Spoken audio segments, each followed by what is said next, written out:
Всем привет! Не знаю ли, утомил ли я вас, но себя я не утомил, неугомонный. И мы продолжаем чтение Альфа Блюма. Сегодня, представляете, 30-й выпуск. И мы остановились на 124 странице и 193 странице. Наше чтение двигается, так говорить. Самое интересное, что мы уже прошли больше половины. И по-прежнему изучаем руны.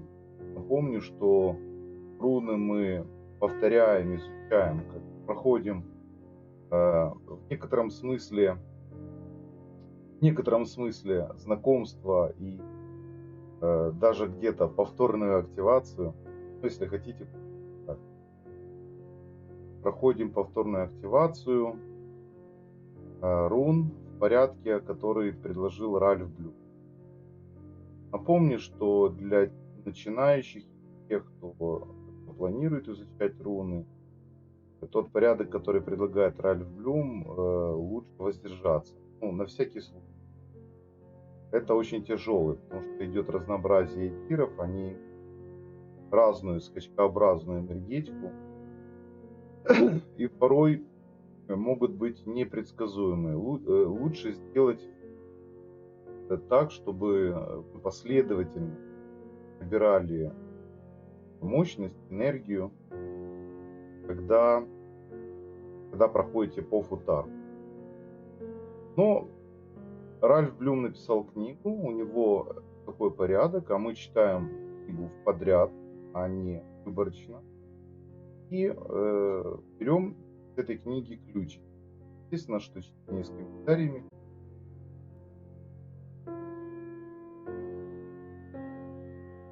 Чуть прервалось соединение, но это не страшно, мы его восстановим. Так вот, естественно, комментировать я буду как маг, исследователь маг, новок, исследователь магии, и тот, кто руны уже как бы осваивает достаточно длительный период. Естественно, что нельзя говорить, что вот я, например, 14 лет практикую магию, у них, ну, как минимум, наверное, лет 12 это только рунами. Где-то так. Я уже где-то даже, знаете, стерлась. Действительно, лет 4, наверное, 14. Какая разница, в общем-то? Это не так важно. Важен результат. Чем дальше я копаю в рунах, тем больше я вижу глубину и бесконечность познания рун. Это очень глубинное космическое знание. Знание, данные нам очень. Ну что, мы начинаем тогда, опять же, без лишних предисловий. Вы знаете, что нужно сделать, а что дополнительно написано в описании, а в конце я повторю. Поэтому давайте начнем читать.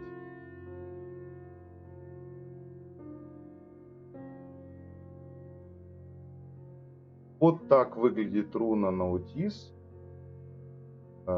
Скажу вам такую вещь, что Ральф Блюм так похоже на крестик кладбища.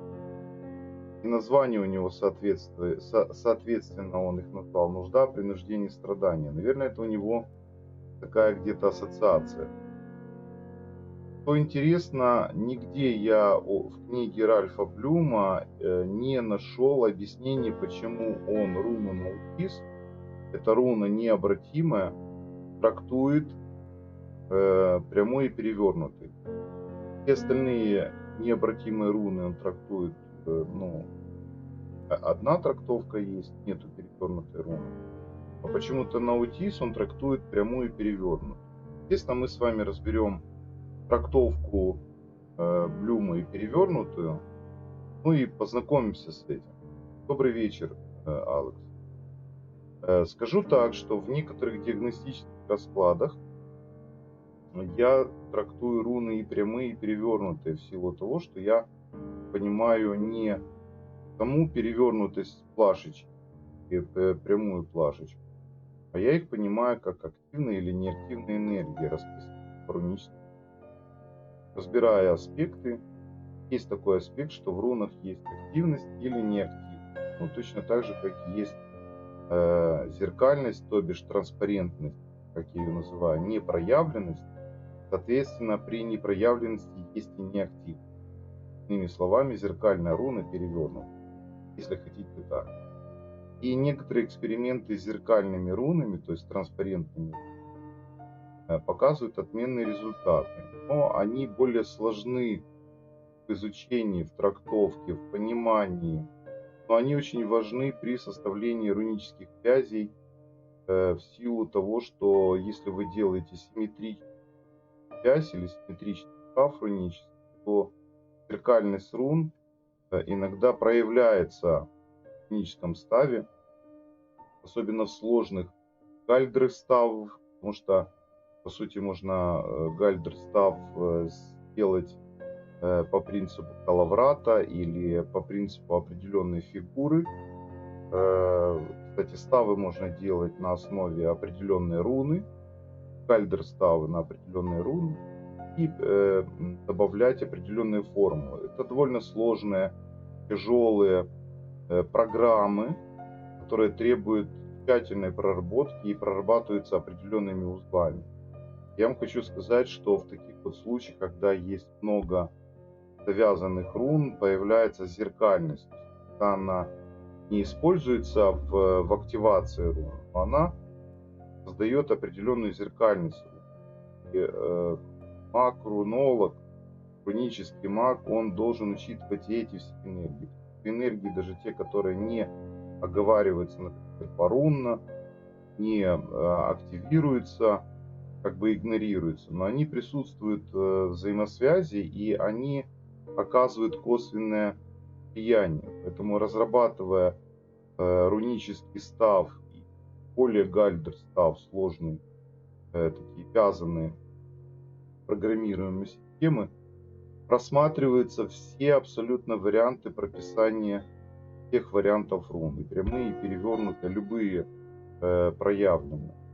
Это при том, что можно создать достаточно сложную формулу там, из 5 рун, и она может иметь очень мощные и сложные метасхемы программирования. Поэтому изучение у меня на курсе зеркальных рун является в некотором смысле обязательным.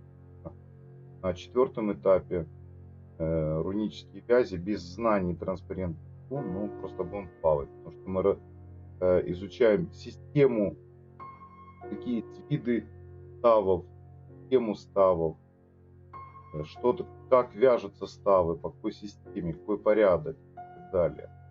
То есть, по сути, мы разбираем множественные аспекты и учитываем очень много вариантов. Для этого нужно знать тоже очень много. Поэтому я и говорю, у меня курс рассчитан на 2 года.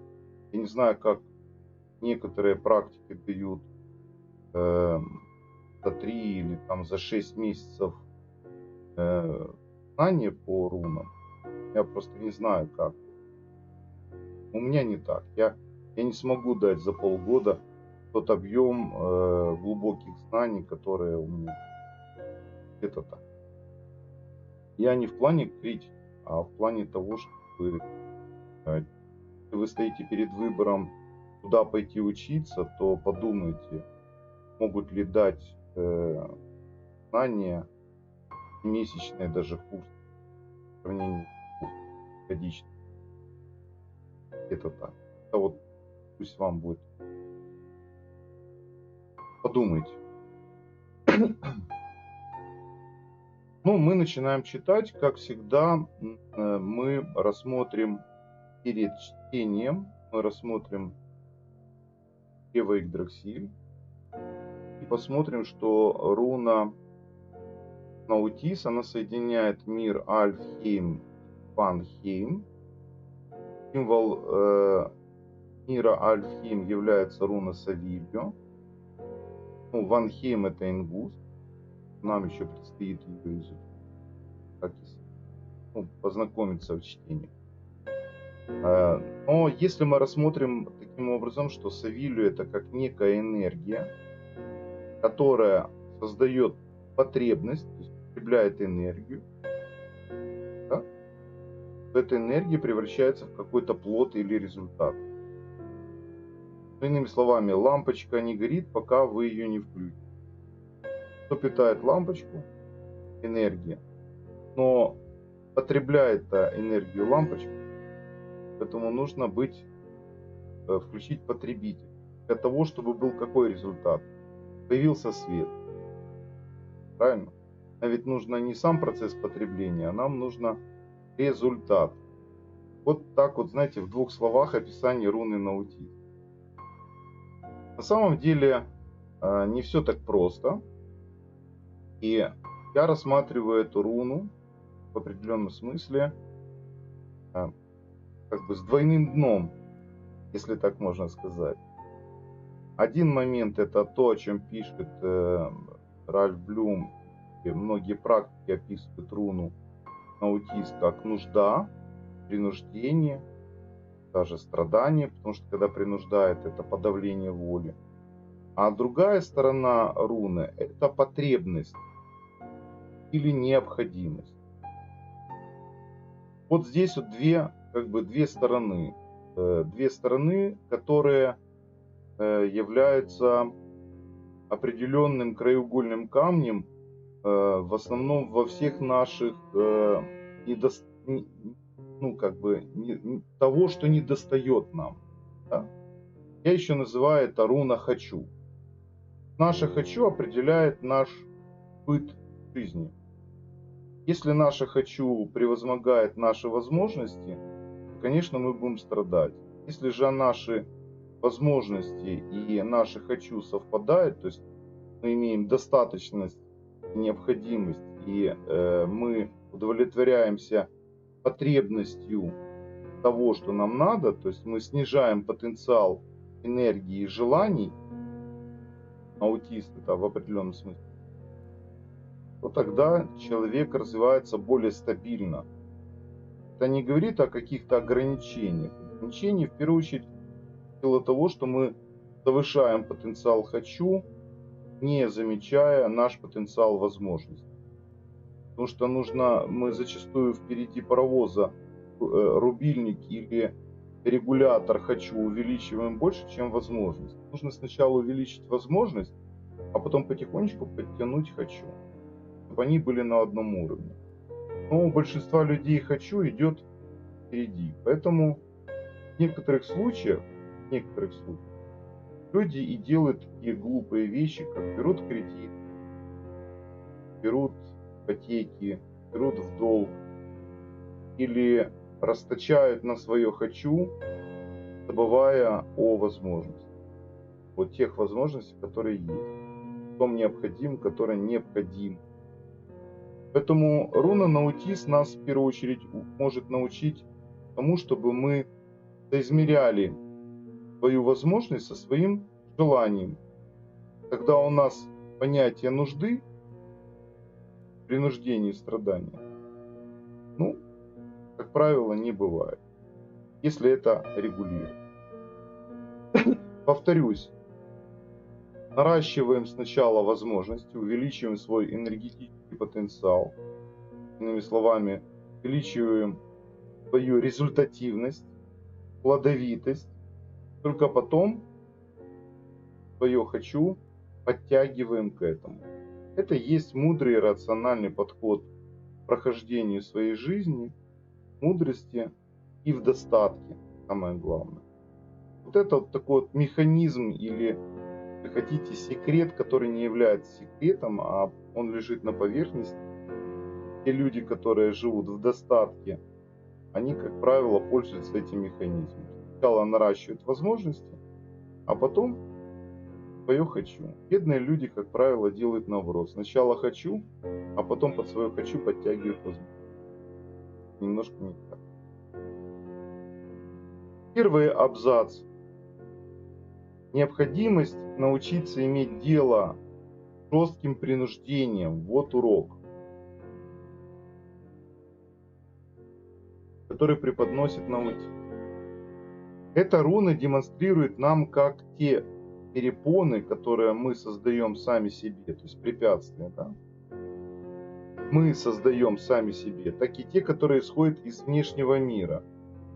И с теми, и с другими бывает в равной степени трудно справиться. Я скажу вам следующее относительно этого абзаца. Дело в том, что исходящий из внешнего мира, как правило, является причиной наши сами, то есть то, что мы создали сами.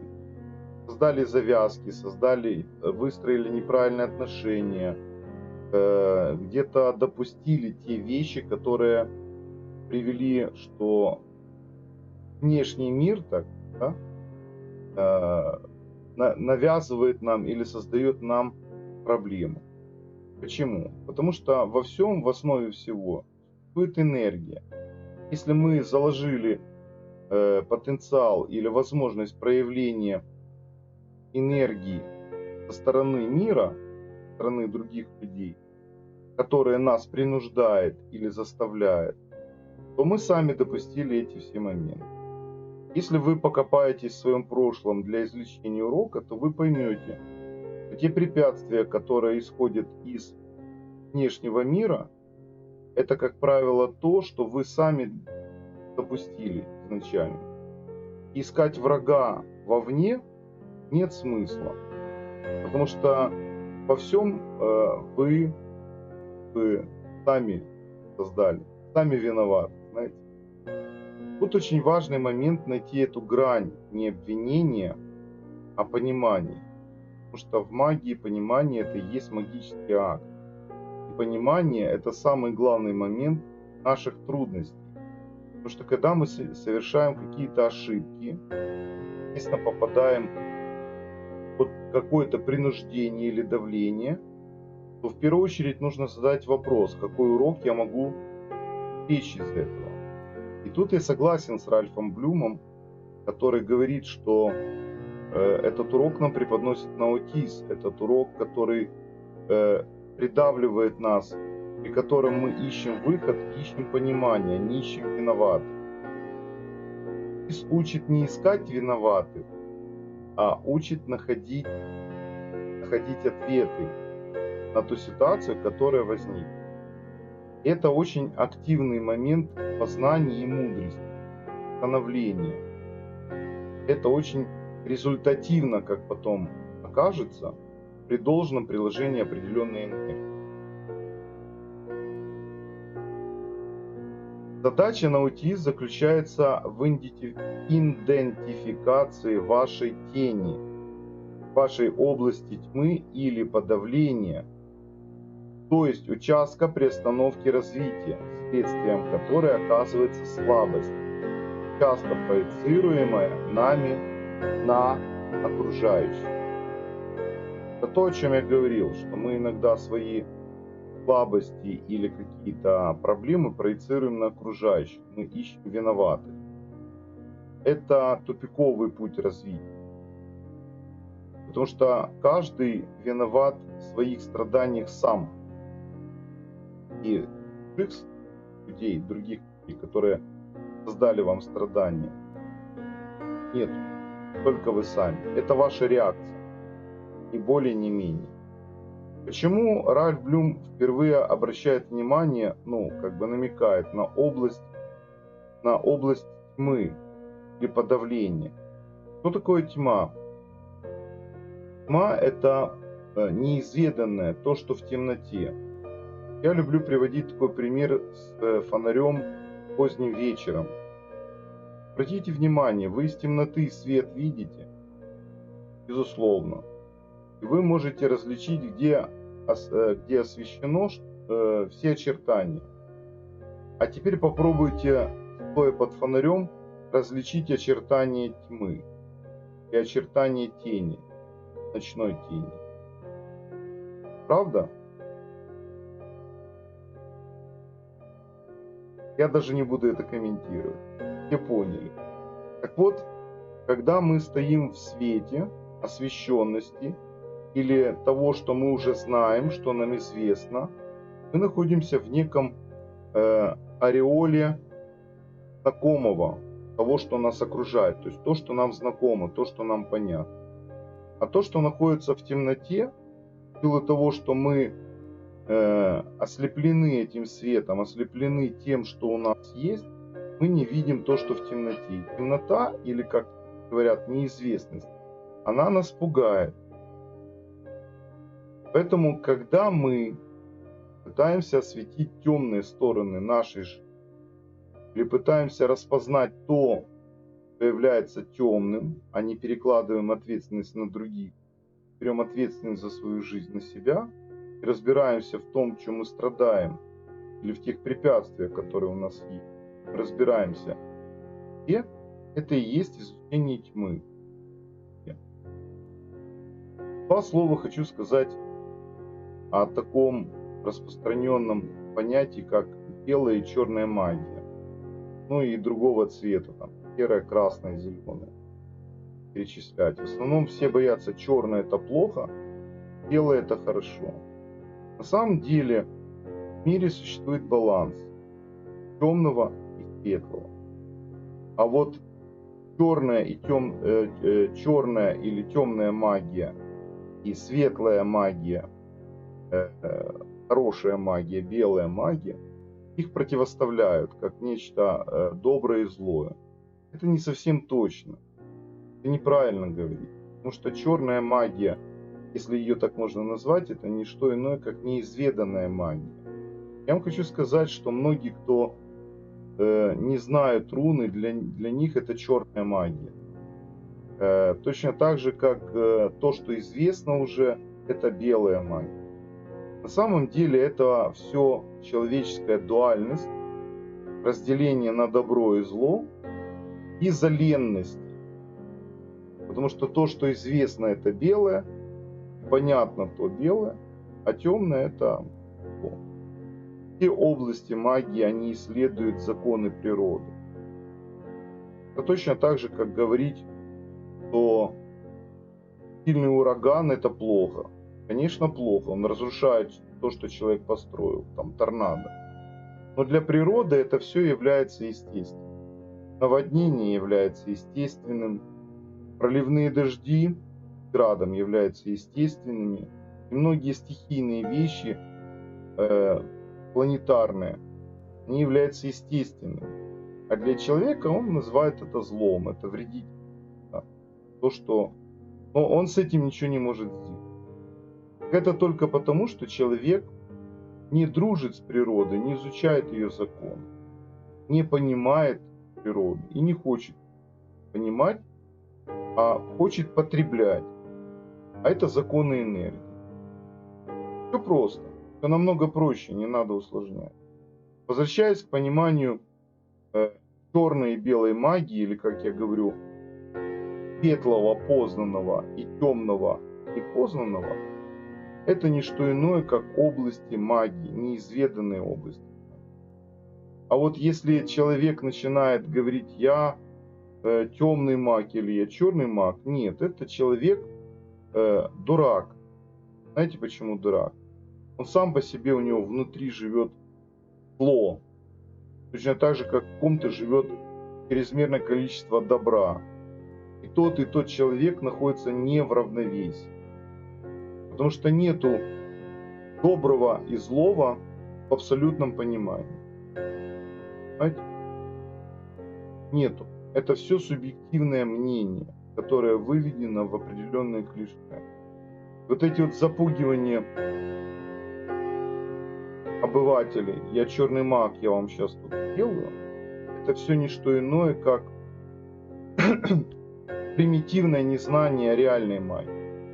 Человек не знает, что такое реальная магия. Он не знает, что такое избыточный потенциал. Вот в чем дело. Потому что магия – это, в первую очередь, знание энергии, знание законов природы. Тот, кто говорит, что я черный маг, я тут сейчас наделаю всем гадостей, бойтесь меня. Он создает избыточный потенциал. Как правило, такие люди долго не живут. Как правило. Потому что этот избыточный потенциал их сам же и пожирает. Точно так же, как и добрые светленькие зачастую болеют чужими болезнями, которые им не принадлежат, в силу того, что тоже создают перекос. На самом деле и то явление, в человеческом восприятии является злом для них самих. Нужно находить во всем баланс и равновесие. И руна Наутис, вы увидите, она похожа на этот баланс и равновесие. Помните, я вам говорил, что в каждой руне есть какой-то секрет става. Так вот, Наутис, если рассматривать как став Иса, да, и Пекена, то есть спокойствие наблюдаю, спокойствие смотрю. Также она в какой-то степени может напоминать Геба. Ну, черточка наискось, то есть определенный эффект Геба. Да? Вот. То есть находиться в партнерстве с самим собой. Я еще называю это в партнерстве со своей головой. Дружить со своей головой. Ну, понимаете, что? Дружба со своей головой – это залог успеха и здравия не только ума, но и тела.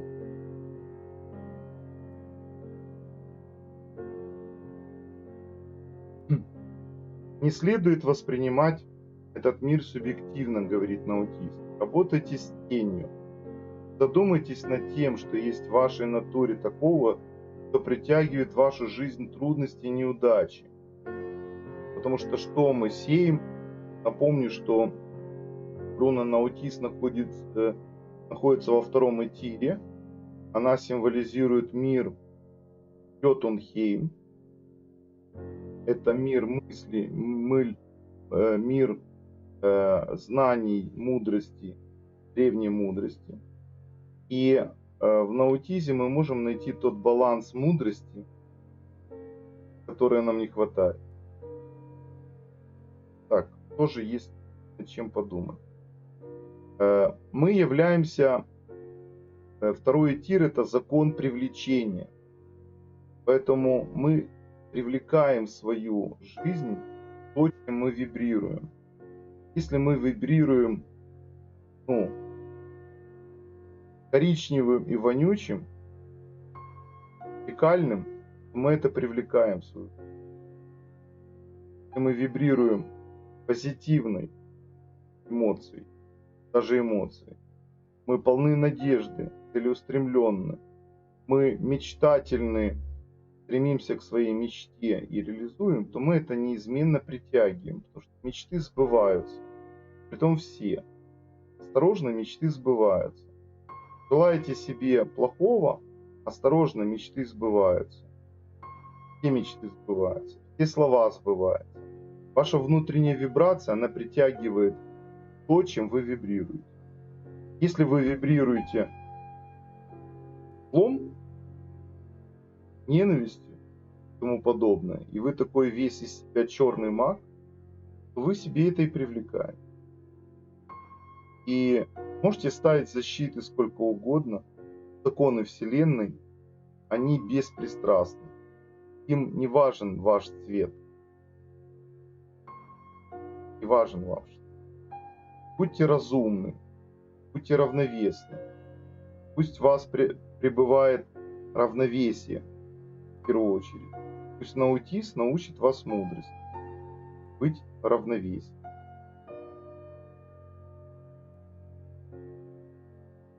То есть притягиваем в нашу жизнь трудности и неудачи только тогда, когда мы это создаем, вибрируем внутри, создаем потенциал.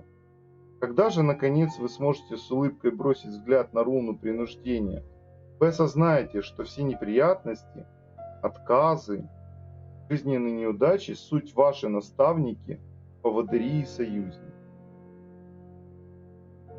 То есть то, что он может нас научить. Ныне необходимость самообладания не вызывает вопросов. Чтение этой руны указывает на возможность возникновения задержек или появления оснований тщательно пересмотреть ваши намерения. Несомненно, придется поработать над собой, поэтому примите этот вызов, не падая духом, проявите настойчивость. Зачастую наша потребность к нам идет не так быстро, как мы хотим. Наше желание исполняется не так, как мы хотим. тем более. И то, чего мы хотим, даже если мы сопоставляем это с определенным балансом возможностей, приходит не так быстро. Почему? Мы живем во времени. И в некоторых случаях мы не отпускаем то, что мы запустили. Тоже свое желание, да? Символ руны наути. Желание нужно отпустить. Дать ему время созреть. Дать ему время проявить. Если же мы постоянно бросаем внимание на эти желания и эти проявления, то мы не что иное, как перекармливаем это желание, и оно нам дают, знаете, нам дают во времени шанс и возможность передумать свое желание. Вот в чем дело. Почему настойчивость, проявление настойчивости в одном определенном стремлении, оно достигает успеха?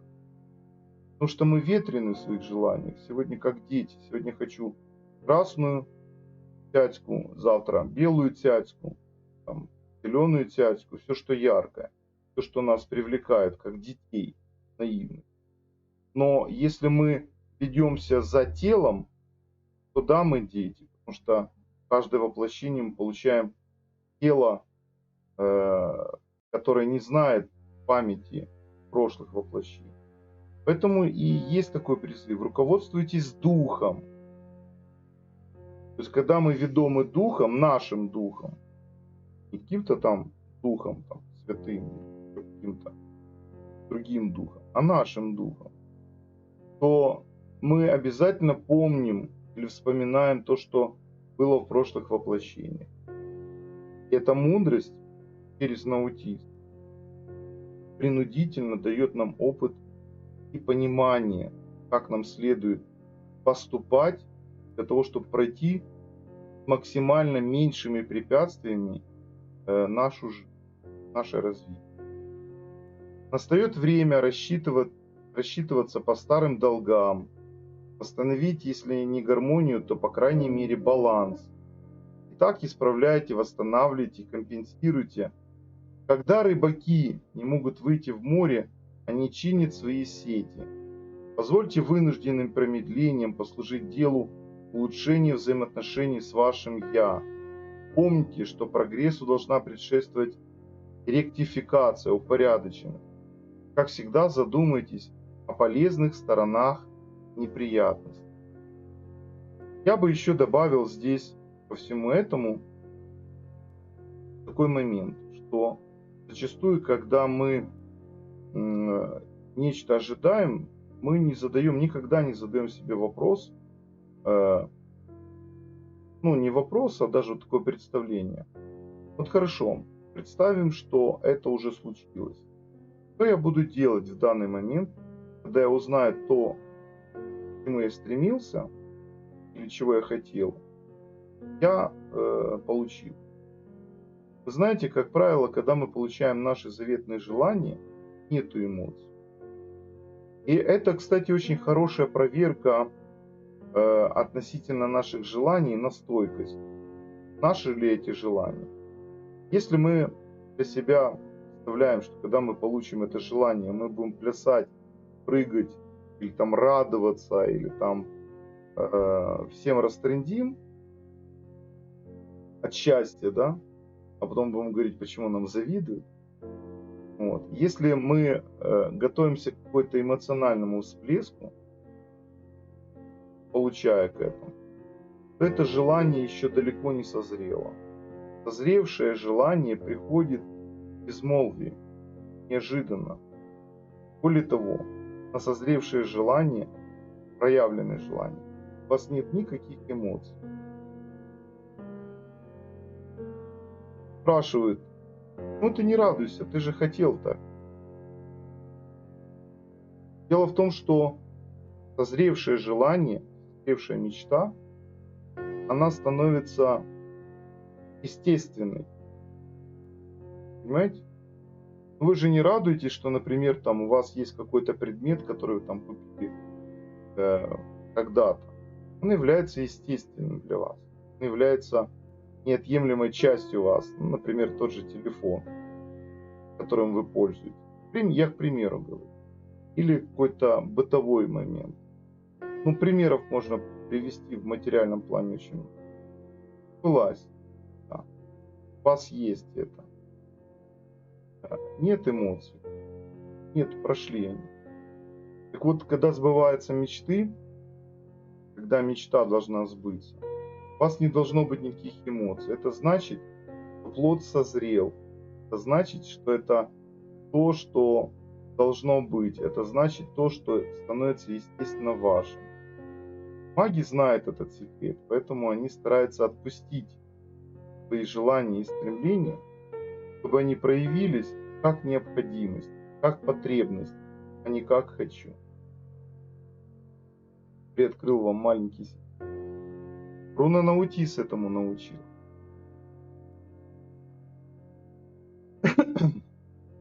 Давайте прочитаем перевернутую руну, раз она есть.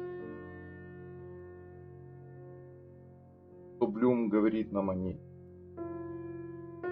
Будучи одной из рун инициатического цикла, напомню, что Ральф Блюм для себя определил 13 рун, которые являются рунами инициатического цикла. В моем понимании они у каждого свои. Например, когда ученики проходили активацию, например, у меня же есть память прохождения и проявления определенных рун. Я делюсь этим. А у некоторых, вот по описанию, которое я дал, у некоторых спокойно. То есть, например, там, проходя активацию Хагалас, там кто-то ожидал, что будет трясти. Или там еще, оказывается, не трясло. Многим даже комфортно было в этой руне. Некоторые вообще получали удовольствие, не хотели ее снимать и ходить на следующую руну. А у некоторых вообще жестко прижимало. Поэтому там, где жестко прижимало, это и есть инициатический цикл. Такой ли он будет, как описывает Ральф Блюм, сомневаюсь, у всех по-разному. Поэтому руны инициации, особенно яркие руны, событийные руны, они могут быть и 5, может быть и весь футарк, может быть и 10, может быть 13, как у Ральф Блюма. У каждого свой инициатический цикл, то есть самые такие руны, которые потрясут в вашей жизни какие-то устои, преобразуя вас и делая вас лучше и сильнее. Наутис выступает как великий учитель, это правда, очень великий учитель. Вот почему некоторые, видимо, практики говорят, что в каждой руне есть свой дух. Может быть, я отношусь к руне как к инструменту. Если вы видите дух, то я как-то говорил с одним таким духовицем. Говорю, ты пойми, дух это твой дух, в первую очередь. Нет, это дух руны. Ну, хорошо, дух руны. Но согласись, этот дух проявляется в твоем понимании. Он не может быть для всех такой вот. Это твой дух, в первую очередь. Дух руны твой, а не дух руны сам. Но я его не пытался переубедить. Так и не переубедил, он и пошел и по-прежнему вызывать духов с рун. Но это иллюзия, не впадайте в эту иллюзию. Руны – великие учителя. Когда мы их одухотворяем или персонифицируем, это наше проявление нашего восприятия. Это наша персонификация, а не персонификация. Руны – это всего лишь инструмент, ни более, ни менее. Это все равно, что костыли, на которых ходит человек после травмы, он их называет, там, например, левого называет Леша, а правого называет Павел. Понимаете? Леша и Павел. Идемте-ка и молится им. Понимаете? Это персонификация субличностная, архетипы мы вытаскиваем из себя. Вот в чем дело. Но то, что Наутис как некий энергетический инструмент является великим учителем, тут безусловно все руны великие учителя, но Наутис по-своему уникален, как и уникальна каждая руна. Великий учитель, скрывающий под скрывающийся под маской того, что приносит страдания и ограничения. Ну, учителя иногда заставляют. Меня, например, ученики очень не любили, когда я их заставлял переделывать задания. Они делают, им надоедает. Я даю домашние задания, они шахер-махер. Я читаю занятия, все задания, ответы читаю. Смотрю, человек просто отмазался. Я возвращаю, говорю, сделайте нормально. Вот. Ну, я же говорю, нет, это не пойдет. Я указываю на ошибки, что не так сделано, на что следует обратить внимание. Нету глубинного описания, нету описания по интуитивному восприятию определенных вещей. Говорю, вам надо переделать. Указываю, что надо переделать. Потом, вы знаете, вы правы. Я затянул с заданиями. Последний день написал, чтобы побыстрее перейти на следующую руну. Говорю, так не работает. Говорю, надо домашнее задание выполнить в первую очередь для себя. Вы же делаете это не мне. Это практики, вот эти домашние задания, это для того, чтобы я мог проверить ваши задания, как вы правильно или неправильно сделали. А мне все равно, правильно или вы неправильно. Вы для себя это делаете. Я вас сопровождаю, а вы делаете для себя. Это магическая практика проработки, глубинной проработки самой руны. Вы описываете для себя, вы делаете для себя. Ну, так относиться халатно, меня еще знаете, что удивляет? Человек заплатил деньги, и шахер-махер пошел нахер. Меня это более чем удивляет. Ладно, если бы там бесплатно было бы, ну так, от отмазки. А то платит и делает как-нибудь. Ну, как-то вот не стыкуется это у меня. Нету понятно. Если ты уже платишь, то ты уже и делай нормально, уже прислушивайся, делай кропотливо, прислушивайся, что тебе говорит учитель. Понимаете? Вот где-то так. Наутис в этом плане очень хороший учитель. Как было сказано, лишь в самые мрачные моменты мы осознаем, что внутри нас есть свет, благодаря которому мы приходим к пониманию истинной, созидательной силы эго. Вот здесь я даже согласен, даже не знаю, что и добавить. Когда вы отказываетесь признать что-то, что есть внутри вас самих, то есть препятствуете этому, отказываетесь признать, непризнанное становится разрушительным. Это правда. Абсолютная правда. В этом случае необходимо очищение, искупление. Совершая его, вы становитесь тверже волей, сильнее характером. Это признание, оно убирает препятствия. Вот почему я говорю, что маг, помимо того, что он ответственен, он и открыт. Он открыт, то у него нету этого, знаете, как сопротивления принятию. Он принимает. Он говорит, все может быть. Все может быть. Допустим, что это может быть. Но давайте с этим разберемся. Начните с самого сложного, а затем переходите к тому, чем легче справиться. Или напротив, начните с более простого, а потом займитесь самым сложным. Так или иначе, помните, что страдание, в кавычках, в первоначальном смысле слова означает всего лишь претерпевание. А я бы заменил это слово преодоление. Таким образом, от вас требуется претерпеть, то есть преодолеть темный этап вашего пути.